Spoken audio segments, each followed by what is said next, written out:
Get the latest Impact podcast right into your inbox each week. Subscribe by entering your email address at impactpodcast.com to make sure you never miss an interview. This edition of the Impact Podcast is brought to you by ERI. ERI has a mission to protect people, the planet, and your privacy, and is the largest fully integrated IT and electronics asset disposition provider and cybersecurity-focused hardware destruction company in the United States, and maybe even the world. For more information on how ERI can help your business properly dispose of outdated electronic hardware devices, please visit eridirect.com. This episode of the Impact Podcast is brought to you by Closed Loop Partners. Closed Loop Partners is a leading circular economy investor in the United States with an extensive network of Fortune 500 corporate investors, family offices, institutional investors, industry experts, and impact partners. Closed Loop's platform spans the arc of capital from venture capital to private equity, bridging gaps and fostering synergies to scale the circular economy. To find Closed Loop Partners, please go to www.closedlooppartners.com.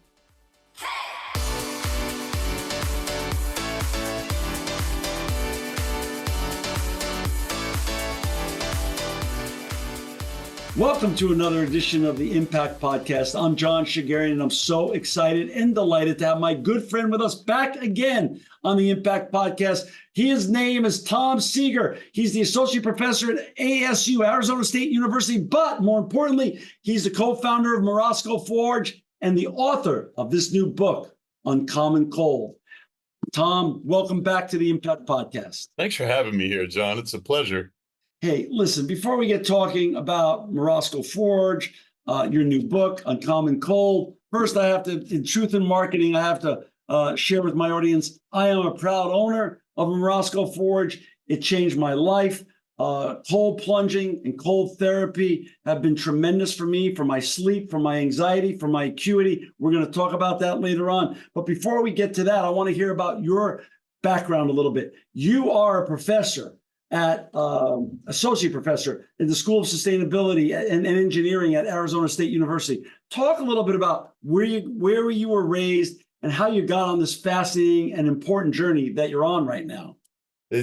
I'm glad you're asking because I'm coming to you from my office on campus. So here I am at ASU. I'm a civil and environmental engineer, and I've been working in the environment, life cycle assessment and sustainability now for more than 30 years, because I grew up in Pittsburgh in the 70s. Oh. And this was not a city that was known for a pristine, environmental sort of upbringing. For me, and the way I was raised by my parents, I felt an obligation, like a professional ethic, to clean up the place. The only thing is that by the time I got to grad school, the Clean Water Act had done its job. The Clean Air Act has done its job. And frankly, the decline of the steel industry had done its job. Pittsburgh is beautiful now. You take the incline up the top of Mount Washington and you look out over the city and you're like, this is a gorgeous little city. The problems of today's environment are way more complex. You can't taste them. You can't see them right in front of you anymore. You need special instruments to detect them. And so I dedicated my life, I thought, to these complex questions of kind of a post-environmental movement. And that could mean climate change. It could mean sustainability. It could mean the intersection of society, environment, and the economy. But along the way, my son was diagnosed with diabetes. That was 2001. He was 6 years old. And I had to learn about metabolism. I had to learn about insulin. I had to learn what things he couldn't eat. Because no matter what your nutritionist tells you, there is no amount of insulin you can inject a 6-year-old kid with to prevent a spike when he's eating Oreo cookies. It was the worst thing in the world. And so I'm looking at what's happening to my son's blood sugar. I'm monitoring it very closely. I'm a doctoral student. I know how to get my data. And I'm finding out that what they're telling me about nutrition, it isn't true. Because what the American Diabetes Association is advising you, he can eat whatever you want, just put enough insulin in him for it. isn't keeping him healthy. I banned Oreo cookies from the shopping cart. I didn't want them in my daughter. I didn't want them in my son. I didn't want them in my stepson or in me. 20 years studying metabolism. So, in my head, the way I'm thinking about it, I can keep him alive. And I had neglected my own health. I got up to 250 pounds. I was not in good shape, John, and I was getting too old to be carrying that much weight. Right. So I said to my daughter, I wanted to do diet, exercise. I wanted to take care of myself. I was taking my kids to the trainer. They're into sports. Sure. They got to learn how to use their bodies and stuff. They're playing baseball and softball. And I was sitting on the chair watching them do the exercise. And it finally clicked that I was paying so much attention to their health, I had let my own go. So I sat my daughter down and I said, those exercises that you're doing, I want to start doing some of those too. I'm going to go to the gym. And she said, Dad, this is great. And she got out a sheet of paper and a pen. And she said, I'm going to write down some good ones for you. And she put at the top of the paper, the Fat Daddy workout. And she was right. Because Dad was, and look, it was loving. Right, she wanted to go with me and show me how to do this. And she knew her dad was fat. And there was no trying to pretend I wasn't. So I started changing my diet. I went on what I call a great food diet. If it wasn't great food, if it wasn't fresh, if it wasn't really worth it, I wasn't going to eat it. And that kind of led me to meal skipping, some intermittent fasting. I lost a lot of weight. I went from 250 down to 195. That's huge. Something else happened. How long did that take? How long did that period take about? That was maybe 18 months. That's great. So not a crash diet. It took time. It was a process. Exactly right. Yeah. And a lot of things were changing in my life. Like at first I was losing a lot of weight, but those last, 15, 20 pounds, they came more slowly than the first 20, 25 pounds did. And I had to figure things out. I didn't have a drink. I didn't have a drop of alcohol for over a year. Wow. And it was because my wife was in a 12-step program. She was also trying to be sober. And I said, okay, great. I'm going to support that. Sure. But the marriage that we had did not survive the kids going away to college. Your family changes when your kids grow up. It didn't survive the stress of her sobriety. And sobriety is a wonderful thing. And I'm so glad she's sober. But it changes things. You have to relearn things. And so when we said, what do we want our marriage to look like? We had different ideas of what, that next half of our lives was going to be like. So we separated. And here I am, trying to get my act together and be healthy and thinking, well, now I'm headed for a divorce and I got to start dating again. I finally got my blood work done, which everybody says you're supposed to do, to take a look at your cholesterol, right? And I didn't even know my blood type, John. And I checked, give me the whole male health panel. Right. And the dang thing is, even though I was taking much better care of myself, my prostate specific antigen test came back high. It was 7. PSA. And normal, I was like 52 years old. Normal is supposed to be 4 or under. And I see this thing and it's got the red exclamation mark. And it's like, hey, you should go to the doctor. And so I don't go to the doctor, John. I go to the internet, right? I go to the library. I'm going to figure this thing out. Right. And it scared the hell out of me because in my head, I thought I'm going to die of prostate cancer. Now that's not true.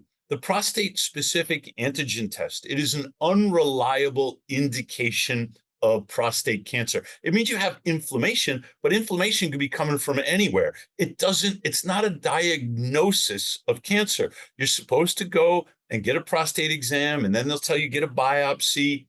I didn't want to do that because I was already so skeptical of regular medicine based upon the experience I'd had with my son, based upon monitoring his blood glucose, based upon everything we'd learned about nutrition and diet that wasn't true since I had the numbers on his exercise and protein and fat and all of that. I said, I'm going to figure this out by talking to other guys instead. And the stories that I heard, if you call up a friend and you say, hey, I just got my PSA done. And have you ever done that? Every single one of them will say, yeah, but I don't like to talk about, I didn't tell you, yeah, I was Right. elevated a couple of years ago and I had to go in for a biopsy and it was really scary, but I didn't want to mention it to anybody. I'm like, but we're supposed to be friends here. It's just, we don't talk enough about this, John. No. And the stories that I heard, they were terrible. Guys who had biopsy, very painful, guys who had false positives, guys who had prostatectomies and could never have an erection again. And I decided I wasn't going to do it.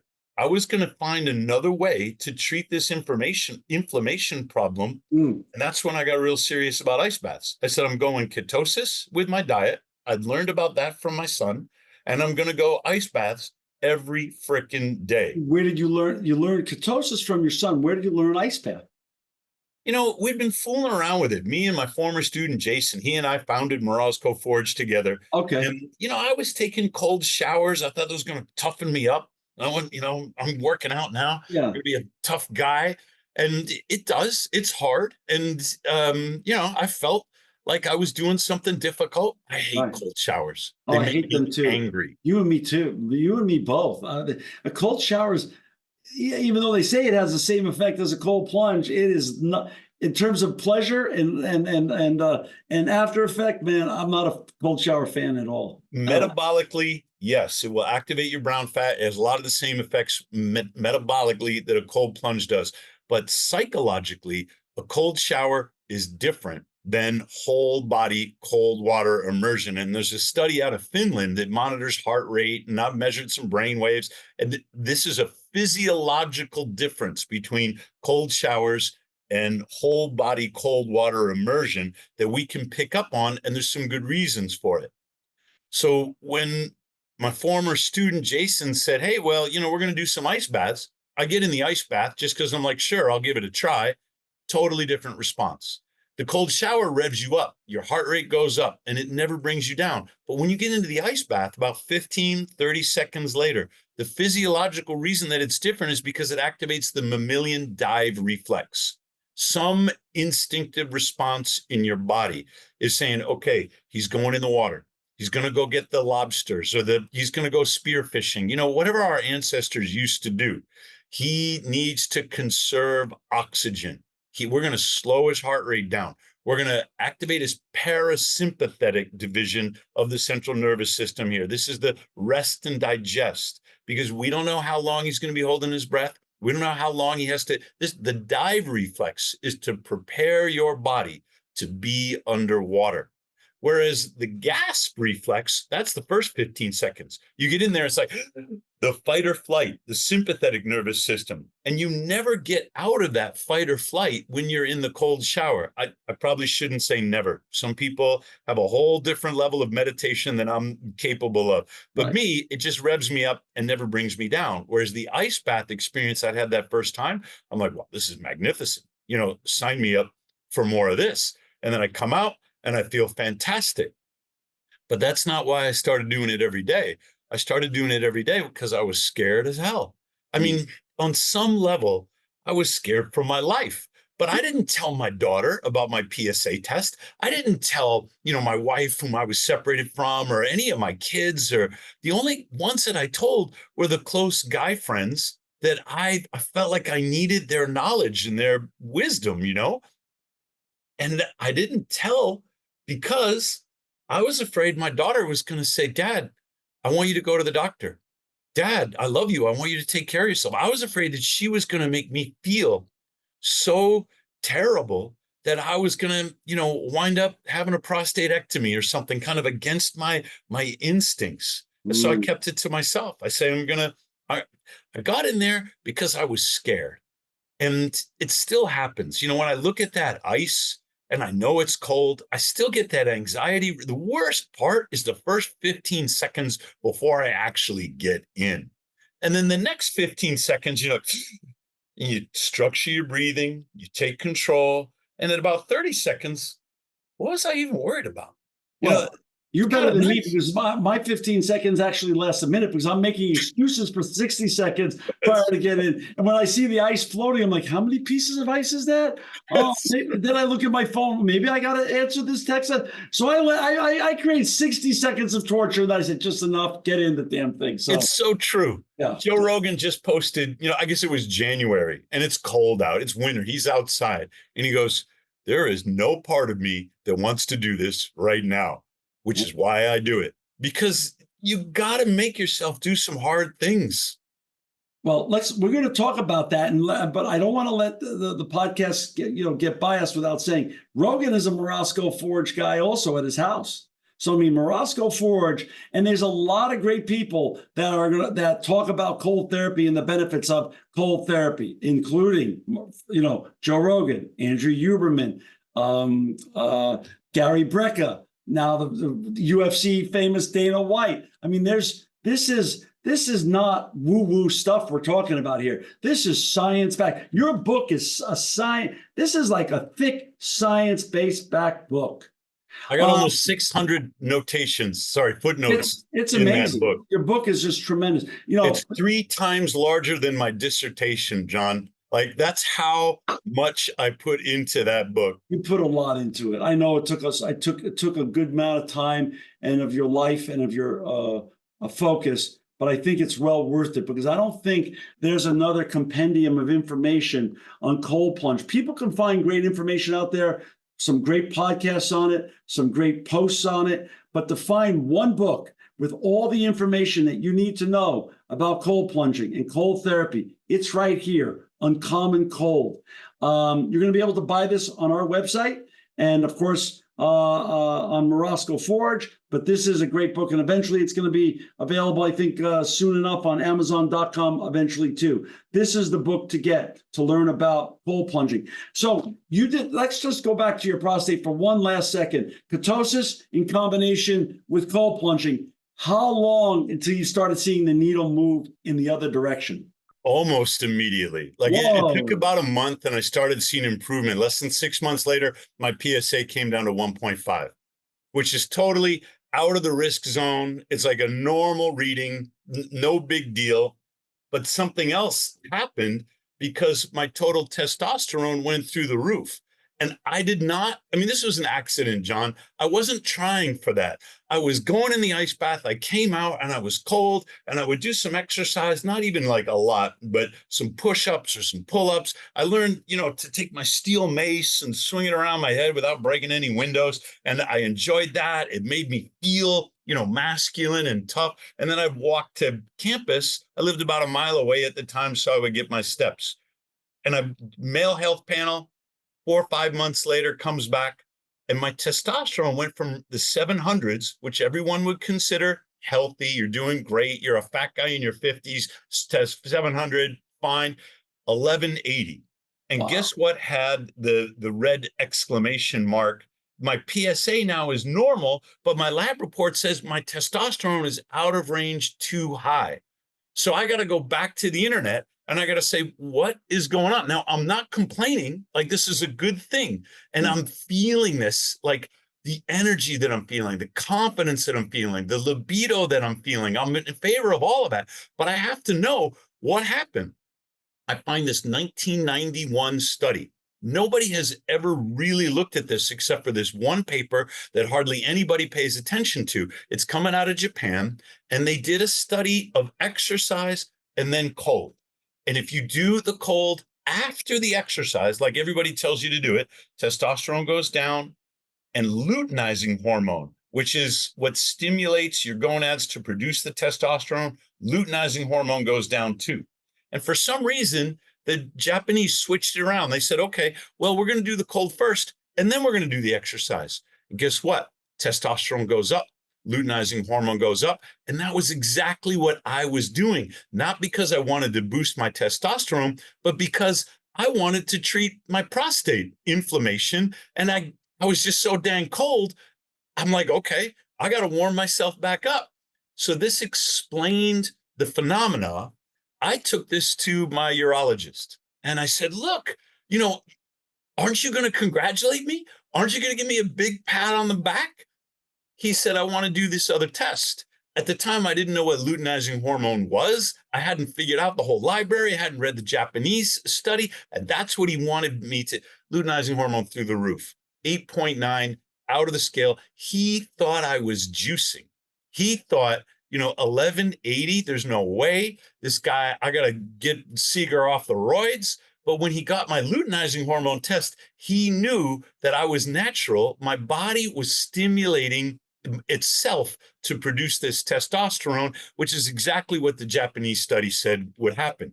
So here I am, I'm in the ice bath business. We're selling maybe 2 of these a month. It's like, this is not a craze where we have this little website that nobody pays any attention to. I'm writing these articles and I'm like, well, I got to write an article.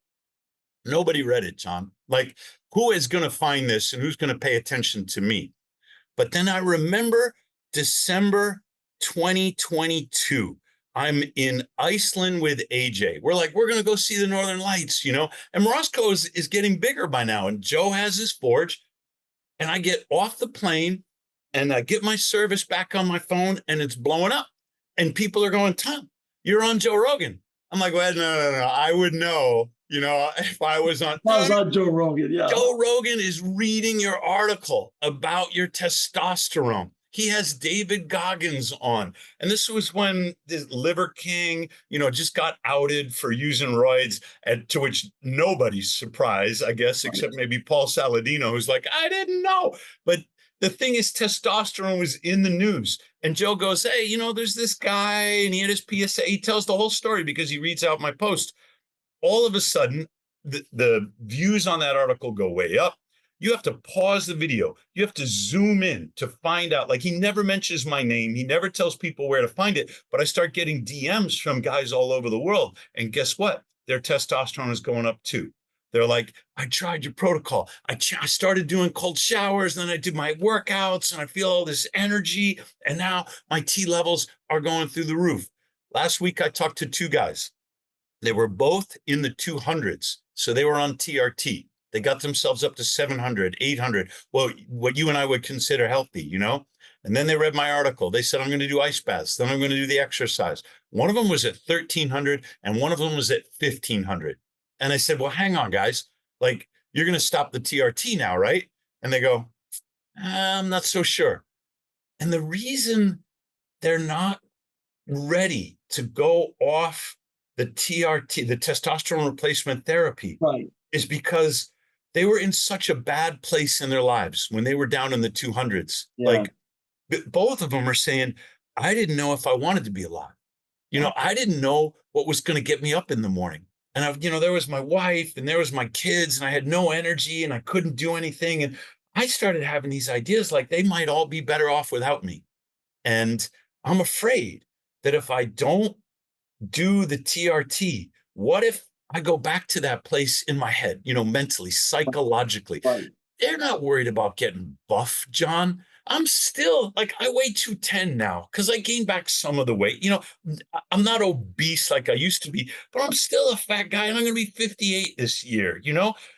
It's not about me being some ripped Ben Greenfield Instagram model. It's about, how do I feel? What's my metabolism like? What's my energy level like? What's my confidence like? Am I performing well at work? And these guys haven't been at high testosterone long enough for them to really know that they've got a handle on it now. They don't want to take any chances with their mood. They don't want to go back to those dark days. And I don't blame them, but I'm like, hey, this summer, you have a lot of vitamin D, you'll get some good sunshine, you're taking care of your magnesium levels. Maybe that's the time to see if you keep monitoring, right? Take yourself off the TRT. You're still going to feel good. Let's say you go down to 1,000. You're going to feel good, Great. You're going to feel great. For our listeners and viewers who have just joined us, we've got Tom Seager. He's the associate professor at ASU, Arizona State University. He's also the co-founder and chief science officer at Morozko Forge. To find Tom and to buy his great cold plunge machines, go to morozkoforge.com. It will be in the show notes. It'll be on our website, morozkoforge.com. Tom, so now you have the the cold plunge company. You're teaching at ASU. Talk a little bit about the journey of being an entrepreneur at the same time as being an associate professor, and how did that journey go, and how, what did you foresee? What did you not foresee in terms of your entrepreneurial journey and the rise of the cold plunge whole trend and the whole movement? I had so much to learn. There's so many things that work in science that are the opposite in business. And so I'll give you an example: marketing. In science, you write a proposal, you send it to the National Science Foundation or the National Institute of Health, and the model is you overpromise. You say, look, all these wonderful things could come out of this research, and we're going to do this, and we're going to do this. And then 3 or 4 years later, you spent $2 million, and frankly, you've underdelivered. Because you don't know what research is going to work. 9 of the things didn't turn out the way and maybe there's a couple of really good ideas and you write some journal articles and you train some students and everybody goes like, yeah, that wasn't so bad. But in business, you got to underpromise and over deliver. It's the opposite of the way you do it in the university. I had to learn that. As a teacher, you invest deeply in people and you got to be patient with students. You got to say diagnostic teaching, what are they ready for? What do they need? How do I get them these resources? And to some extent, that's okay in business. But you can't just take somebody who hasn't earned a job and isn't qualified for a job and throw them into it. They've got to, what I've learned is they've got to emerge. In teaching, I'm like, set a high standard, and it's okay if you shoot for the moon. And if the student gets halfway there, they're going to be so much better than they were. But in business, if I promote somebody to a level that they're not prepared for, then I just created all these disappointed customers. Then everybody else on the team is like, hey, what's going on with that guy? He's not ready. And I can't take the same attitude as a teacher. In business, I got to let people promote themselves. They show me that they're ready for the next challenge because they've already started doing it. So these things are opposite. In science, you don't market. You don't go on Twitter and say, well, this is the latest, greatest thing that I ever figured out. You let the work speak for itself. You let the data speak for itself. John, I knew nothing about marketing. And it turns out, I should have been following Gary Vee or Jesse Hormosa or all these guys, like the $100 million offer and the sales funnel and all this stuff that I just didn't know anything about. I thought we're going to make a great product and I'm tweaking, my thermodynamics and stuff like that. And, people are going to love buying it. And to some extent, that's true. But now there are 1,000 cold plunge companies. It turns out that just about anybody can drill holes in a bathtub and hook it up to a Chinese chiller. That's not what Morozko does. Morozko makes ice. We're the only one in the Western Hemisphere that makes, we were the first people to ever make an ice bath. And that turns out to be hard, but it's easy to take a chiller and make a bathtub cold. And now I didn't know this, but evidently the way that it works is you go on Instagram, you say, this is a revolutionary new breakthrough technology in cold, and you should buy this right now. And you scale way faster than, a professor at ASU could ever scale because I'm just figuring these things out. Understood. So now you're an established brand. When folks like Joe Rogan buy your product and talk about your product, you're an established brand. And the nice thing about 1,000 competitors, the bad thing is, of course, as you and I know, irrational players in the marketplace, irrational pricing, irrational construction, things that just don't make sense, and the bamboozling of the client base that exists out there. But the good news about it is that it proves you're onto something that's a big idea, a super big idea, not just something that's going to be the next pet rock or Rubik's Cube. This is here to stay. It goes back, as you said earlier at the top of the show, this goes back to our caveman era. This taps into our DNA and our genetics more than almost anything else can. So you're onto something big. And the world is a big marketplace. So let there be 1,000, and let's just say there's a dozen good competitors, and 8 billion people. the world is your marketplace. So talk a little bit about how you look at the opportunity that exists today for Morozko Forge, and then why did you write this amazing and important book, which I love. There are two things. Morozko's expensive, and that's not for everyone. And so if we are really going to change the world and change health, there have to be people in the marketplace that are less expensive. Now, it's not for me. It's not my style, so to speak, but there's a guy here in Tempe. He started a company called Desert Plunge. And it's kind of an unfortunate name because all these companies have the same, Arctic monkey snow pod plunge thing. I can't keep track of them all, but he makes a good product. And when I first saw him, I thought, oh, here comes another one, and he's right in our backyard. And I had these mixed feelings about another competitor. But when I met him and I got his story, he said, I was in a pretty dark place. He used to work as an electrician. COVID lockdowns shocked a lot of people. He's got kids. They're out of school. He was feeling in his life like he wasn't a good father. He said, I didn't know what to do. And I saw Morozko and I knew I couldn't afford it. So I did this instead. I got a cooler. It's a Grizzly cooler. I hooked it up to a chiller, just like I saw some other companies do on the internet. And I started getting in there. And that brought me out of that dark place. And I said, I don't want to be an electrician anymore. I'm going to do this for other people too. It was the mental health benefits. Now you meet a guy like that and he's got a story like that. And how can I not? I'm like, all right, how do we help? Right. I said, if you meet these standards that are important to me, grounding, cleanliness, sanitation, then I'll put your product on my website because not everybody is for Morozko. There has to be a less expensive alternative. And maybe I can help people sort this out in the marketplace by saying, look, here's a good one. It meets our standards. It just doesn't do what we do. That's great. So why write the book is the second one. Knowledge should be free. Because I already get a salary, I'm a professor, people pay me for this and I write the papers and sometimes I wind up behind these paywalls so nobody can read them. And it's a kind of a bummer.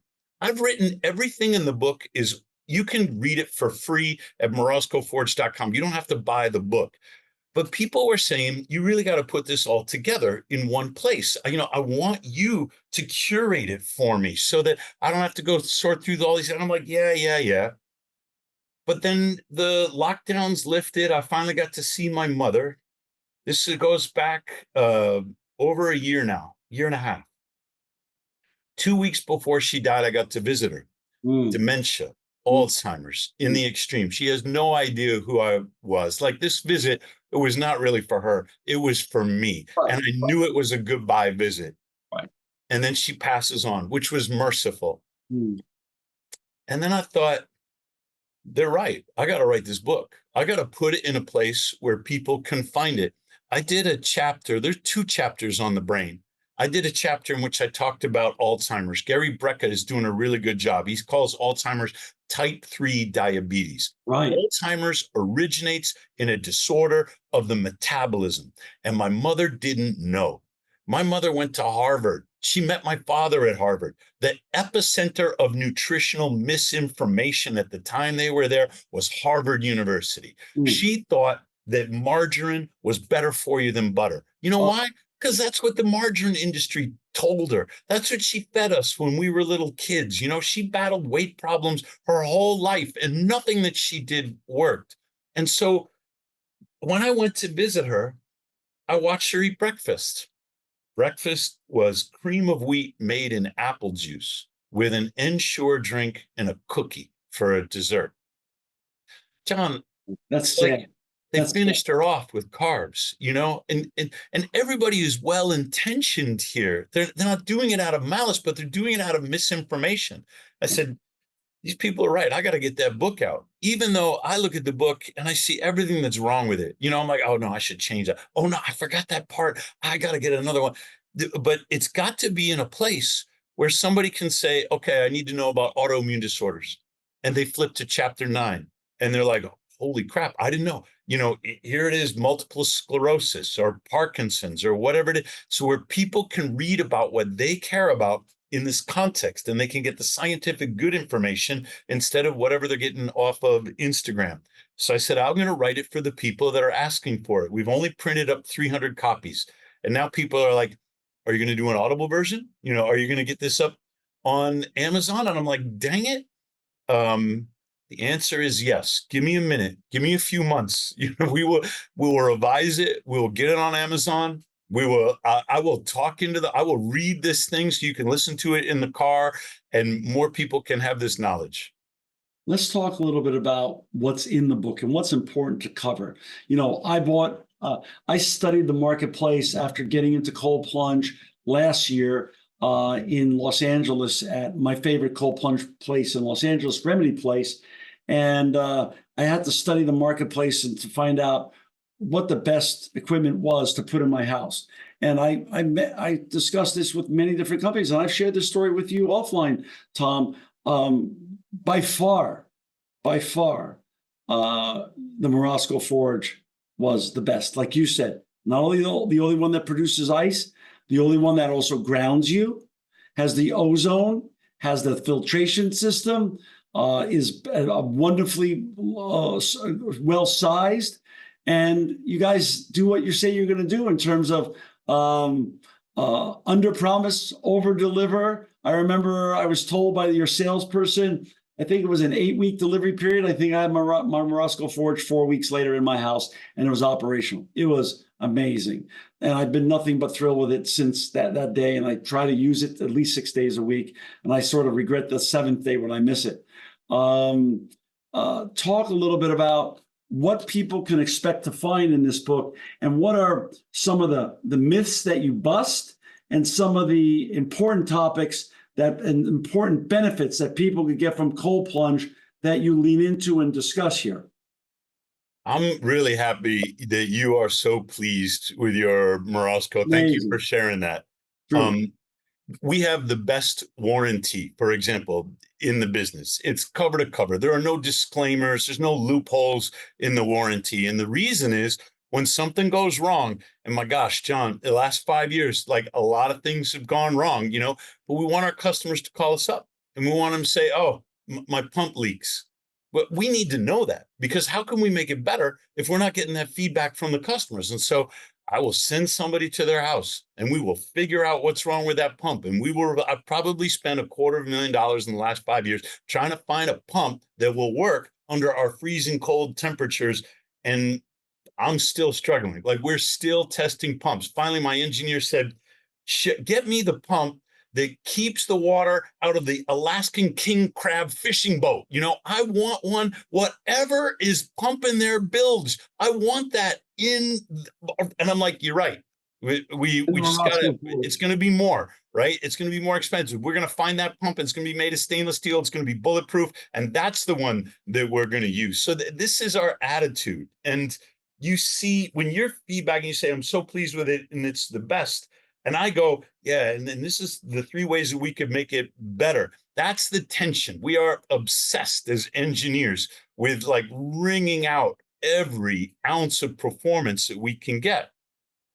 So the book is not so much about the technology. It's not about I don't think you're going to see Morozko Forge mentioned in there like 5-6 times maybe. And it's always in an anecdotal way, because there's something going on in science. I've changed the way that I do my science. I don't do the environment. I don't do life cycle assessment so much anymore. And it's because they locked me out of my classroom during COVID. And I had, with my career, it's left people with a massive mental health legacy. There is Jonathan Haidt just wrote a book, The Anxious Generation, and he talks about smartphones, and he's got a really good point.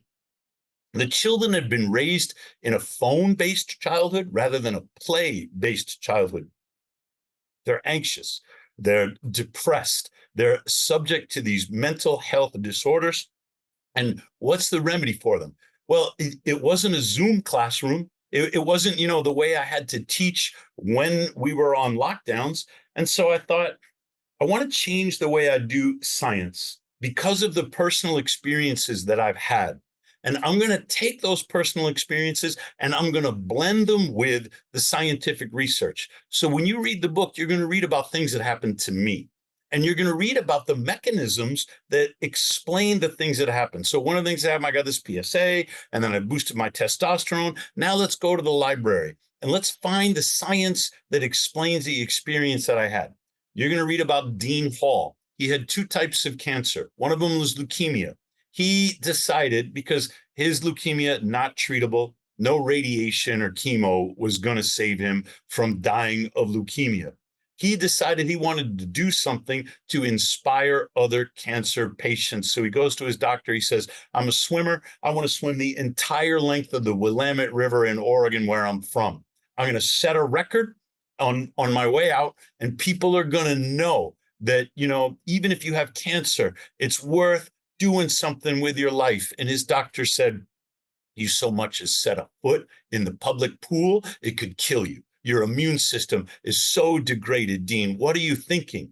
Dean says, I'm thinking I don't have anything left to lose. He goes into the Willamette River with leukemia. 3 weeks later, he comes out of the Willamette River. He doesn't have any leukemia anymore. Where did the leukemia go? I mean, John, it makes no sense to you and me, but that's his experience. So I'm like, I got to go to the library. I got to figure that out. I learned everything about the metabolic origins of cancer and mitochondrial remedies for cancer. That's in the book. My mother is in the book. She dies of Alzheimer's. Where did this come from? And what can we do about it? Well, Alzheimer's originates in the metabolism. And there are now good scientific studies that show when you fix the metabolic disorder, you can reverse cognitive decline. Way too late for my mother, but that's in the book. Now people can go to that chapter and say, how do I take care of my brain? How do I take care of my metabolism so my brain has the energy that it needs? The ice bath will help you with that. PTSD, trauma, recovery, the psychology of the ice bath, that's in there. I have a friend with Parkinson's, and he knows that Parkinson's is a dopamine receptor disorder, and it's often treated with L-Dopa. And Patch Adams, the movie with Robin Williams, and because Oliver Sacks wrote about this, he administered L-Dopa to his patients, and it was like an awakening. But he knows that if he relies upon exogenous dopamine, over the long term, it's not going to help. He gets an immediate relief, but it could burn out his dopamine receptors, or it could accelerate he's afraid anyway, that it might accelerate the degradation. He wants to stay away from that. He gets in the ice bath. 2 to 3 times the dopamine, endogenous, produced by his own body as a consequence of being in the ice bath, and it relieves his symptoms of Parkinson's. So now his gait improves, his posture improves, his motor control improves. He's in the book. But what's the science behind that? So now I have to blend the experience that people have with the science that explains those experiences. And in the foreword, I explained nothing is more important than your experience. I don't care if there's a double-blind, randomized, controlled trial with a p-factor less than 0.01, because are you in the 99% or are you in the 1%? What works for you is what works for you. And so this is what I mean. I've changed what I study. I'm now all about what are the technologies we need for mental health, because that's the crisis in this country. It's not the environmental crisis. I grew up in Pittsburgh and the streets were dirty and the air was dirty and the water was dirty. And now Pittsburgh is beautiful.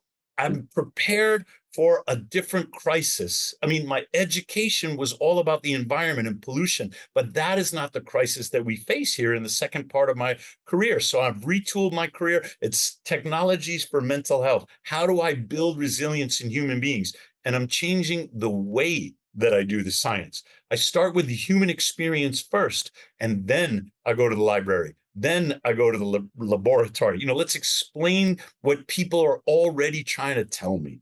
So it's the 1-2 punch of great storytelling backed by science.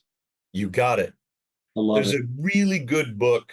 It's called Brain Energy. Chris Palmer wrote it. Now, he's a psychiatrist, which means he's been to medical school, right? And he's in clinical practice, and he's also a faculty member at Harvard University. This wonderful book about the metabolic theory of mental health. He dedicated it to his mother. But what's not in the book, John, is that his mother suffered from schizophrenia. Mm, And as a result, Chris, as a child, spent a part of his childhood homeless. mm, Now, does mm, that change the way you do your science? Because I've never met Chris. We like traded some messages or mm, something, right? I've mm. never talked to him. But if you have an experience like that as a child, it changes the way that you think about the world, the hypotheses that you want to investigate. And I want to know that about the scientist now. I want him to talk about that because I think that will inspire other people to learn. It is stories that change the way people live. It's not data. It's not a figure. We bring those in after the fact and we say, look, this is why that's working. This is why that's happening to you. But it's the story that motivates you to change. 100%. You asked me off the air, John, what did the cold plunge do for your life?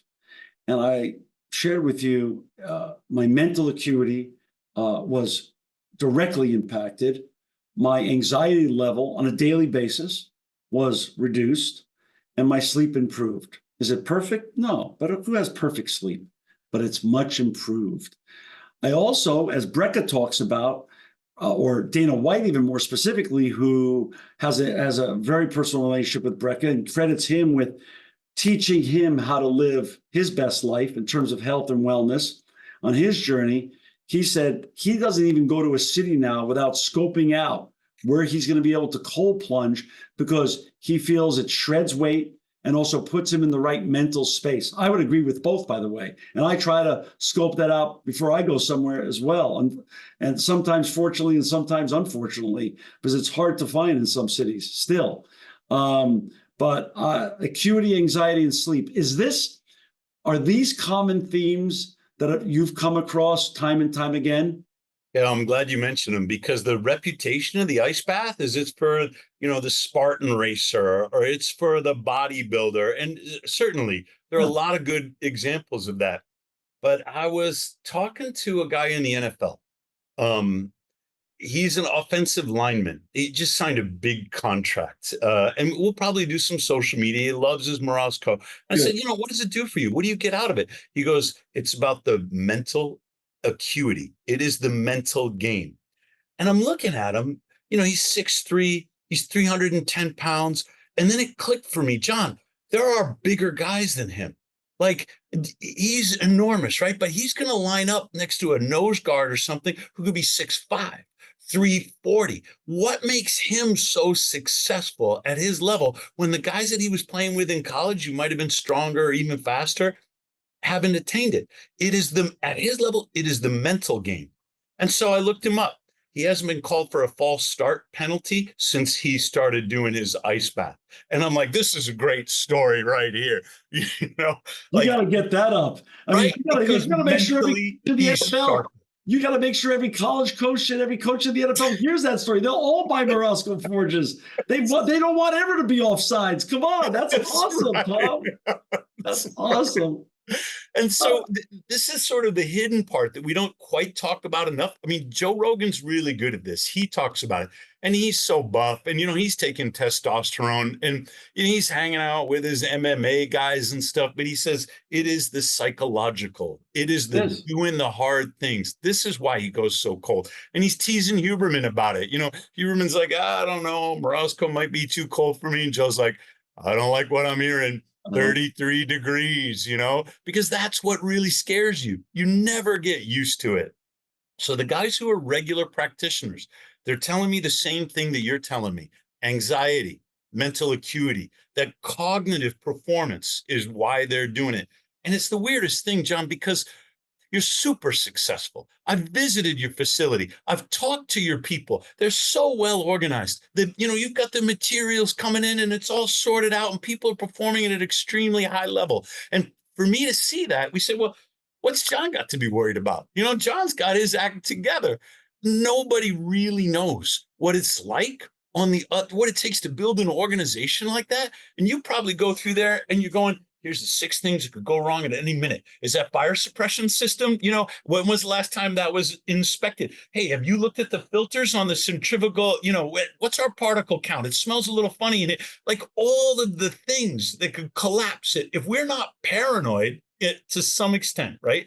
We're not successful in the way that we run our businesses, because this is no Kentucky Fried Chicken franchise. You are out there on the technological leading edge, figuring out what isn't going to work and saying it's important because we got to save the world, because we're not going to take all this lead solder and all these electronics and just dump it in the earth's crust anymore. Somebody's got to figure out what to do with these lithium ion batteries, or we're just headed for another environmental crisis. So I get it on one level. I don't, because you're doing great. And I'm like, how could he have these problems? But on the other level, I've been in your shoes. You and are in my shoes. You're the this is hard. You're the CEO of Morozko Forge. You're in the same shoes. It doesn't matter. Size doesn't matter as an entrepreneur. You're always, like Andy Grove, the late great Andy Grove said, only the paranoid survive. And there's a lot of truth to that. And that's not to cast extra anxiety over all of us, because we don't need it. But if you really care about what you do, if you really bleed it and care about it, and it means everything to you, anxiety is gonna come with that. It's just part and parcel with the journey. With your journey, with my journey, and every other great entrepreneur's journey, young or old, male or female, or anything in between. That's the way it is. I want to ask you a question about, though. I saw this post up on your Instagram. I've listened to this podcast. Of course, I don't remember the part of the brain that Huberman talks about, but let's talk about doing difficult things leading to the increase in size in the brain that literally creates the will to live. So I'm paraphrasing Huberman on this. I had no idea what this research was. I had to practice in front of the mirror to be able to say anterior mid-cingulate cortex. That's right? It. That's how smart you are. I can't even remember it, but I've heard it 10 times, 50 times. That's right. Yeah. Huberman knows how to read this research way better than I. Brilliant. He told David Goggins that he'd read this work and he was waiting to talk about it until he had Goggins on the podcast. And so I've never met David Goggins, right? I don't really know him. I've read one of his books, but he keeps showing up in my life because it was Rogan was talking to Goggins when Rogan was quoting my, testosterone story. Turns out that David Goggins suffers from Renard's syndrome. And I didn't know this. When he's talking with Rogan, he goes, wow, there is nothing that will make you question everything about your life like cold water. And he's trained at Coronado Island, the Pacific Ocean, Navy SEAL. And so you're like, yeah, that's a funny joke. No, David Goggins, his circulation to his fingers will completely shut off when he gets cold, because that's what Renard's does.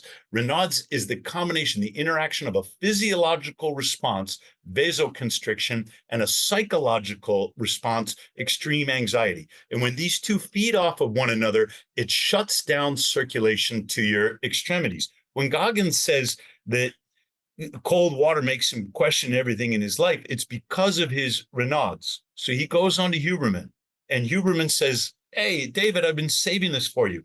When you do difficult things, not things you enjoy, but things you don't really want to do, those hard things, it expands a part of your brain called the anterior mid-cingulate cortex.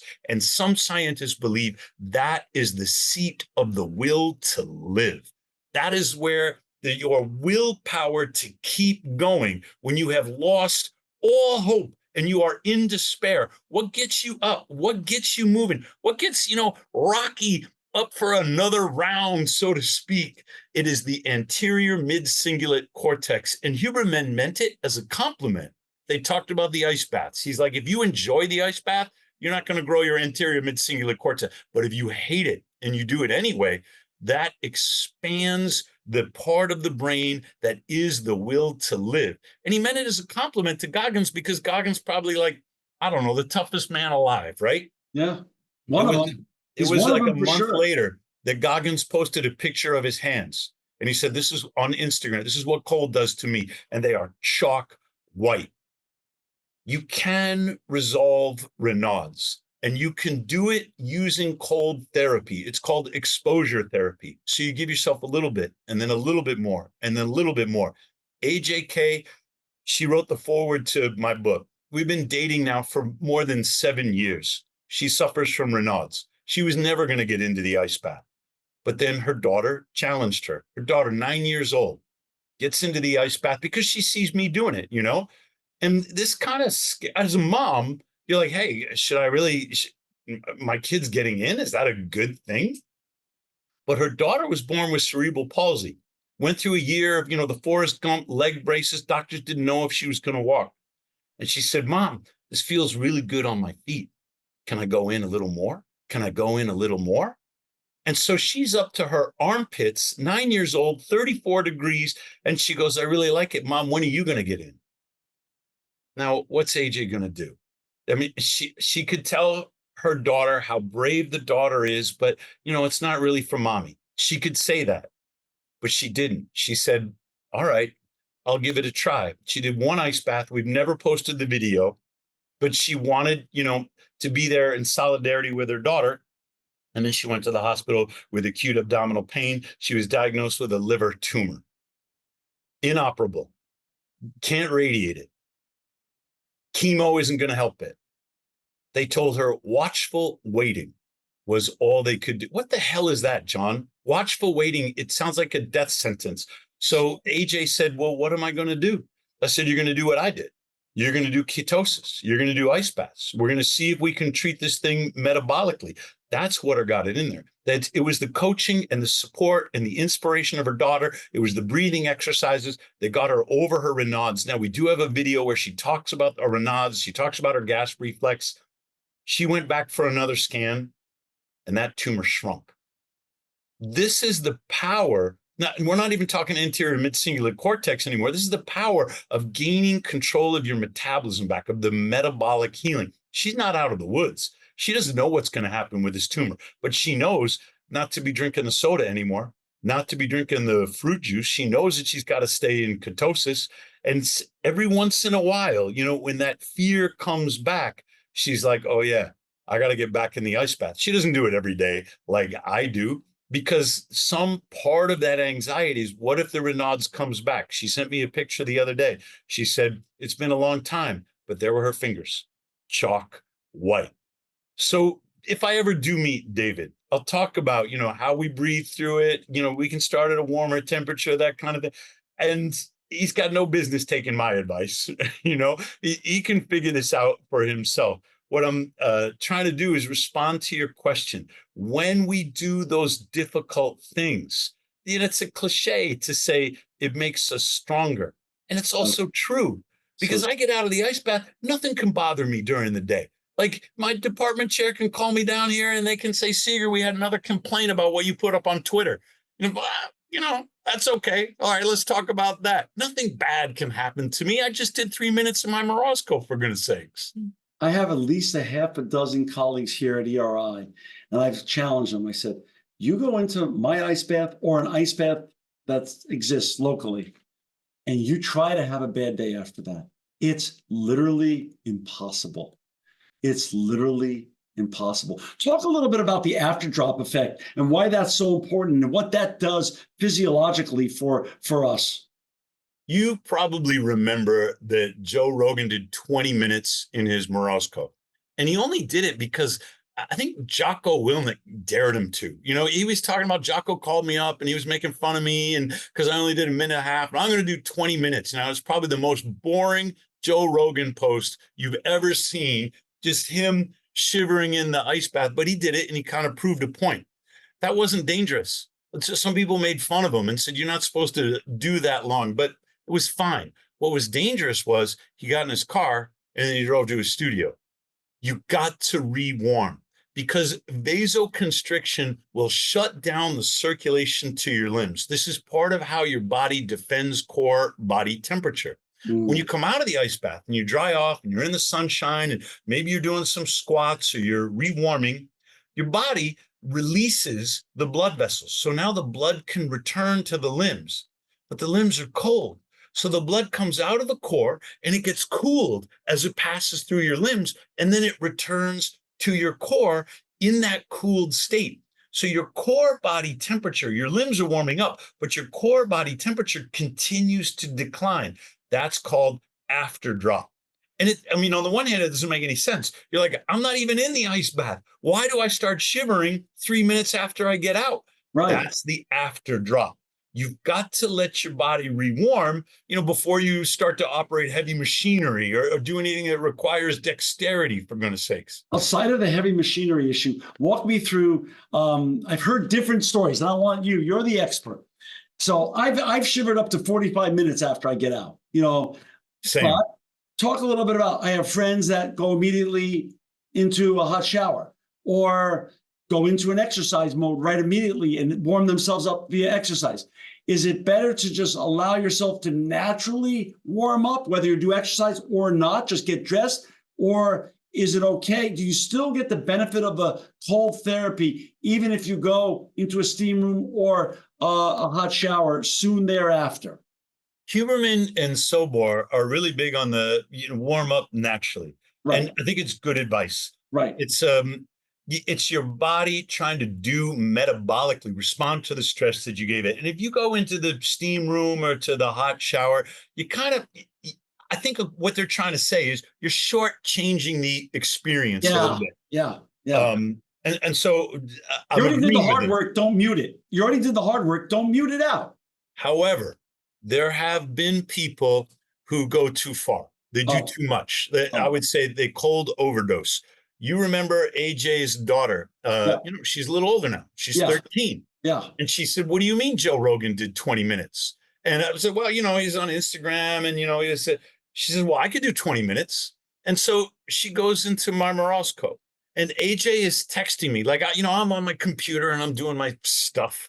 And AJ's like, well, it's been 15. I'm like, oh, she's fine. It's been 20. Hey, congratulations to her. Well, she wants to keep going. No problem. It's been 25 minutes. Don't worry about it. She goes, it's been half an hour, Tom. I text her back, get her out of there.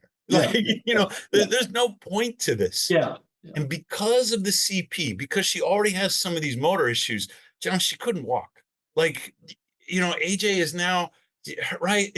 No, we didn't know. She spent too long. We knew that, but we didn't know how her body was going to respond. These uncharted territory. She's like, well, now I'm really worried. What are we going to do? I said, put her in the car. I don't own a sauna. I own an ice bath. I live in Phoenix, Arizona, for goodness sakes. If I want a sauna, I park, in the sun. It gets 180 degrees inside my car. I sweat it out. I say, so put her in the car. Just drive around with the heater on.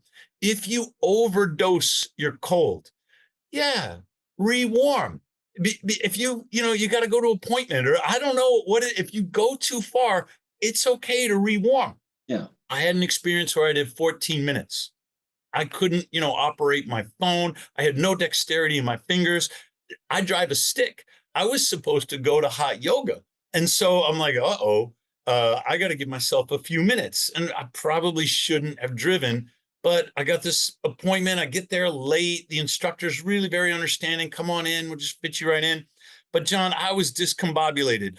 There's the half monkey moon twist thing, and I couldn't do it, right? So she comes over to me to adjust my posture. It was really very helpful. After I warm up and after the class is done, I go up to her and I say, thank you. When you fixed me there, and then I had a really good experience, and thank you for accommodating me. She goes, no problem. That's what we do. But I have to ask you a question.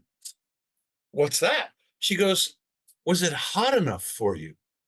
I go, well, yeah, I don't know. What'd you have? Like 110 or something. Like, I didn't check the thermometer, but it felt hot. She goes, no, when I put my hand on your back, you felt cold. And I thought, I better crank up the heat in this room. So I had to explain the whole thing. I had overdosed my cold. It is okay. Wrap yourself up in a blanket. Get your red light to help stimulate your mitochondria. If you've done too much, don't be a martyr. However, 2 to 4 minutes, 34 degrees, sometimes that'll put you like a half an hour. You feel cold and it's really uncomfortable. Good for you. Go for a walk in the sunshine. Do some pull-ups, do some push-ups, get your body going. This is the best thing for you. Like you've said, if you're doing 3 minutes and you feel cold, you're doing great. Right. Don't shortchange it. And here's the most important one. Don't jump in the hot tub.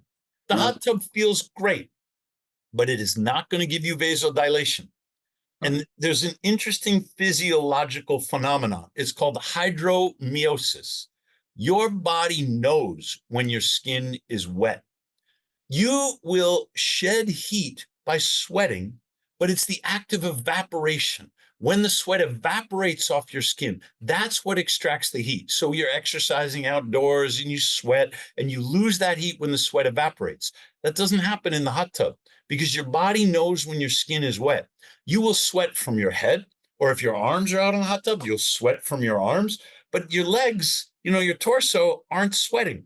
Hydromyosis prevents that. Instead, what your body does is vasoconstriction. So the cold gives you vasoconstriction, and the hot tub gives you vasoconstriction.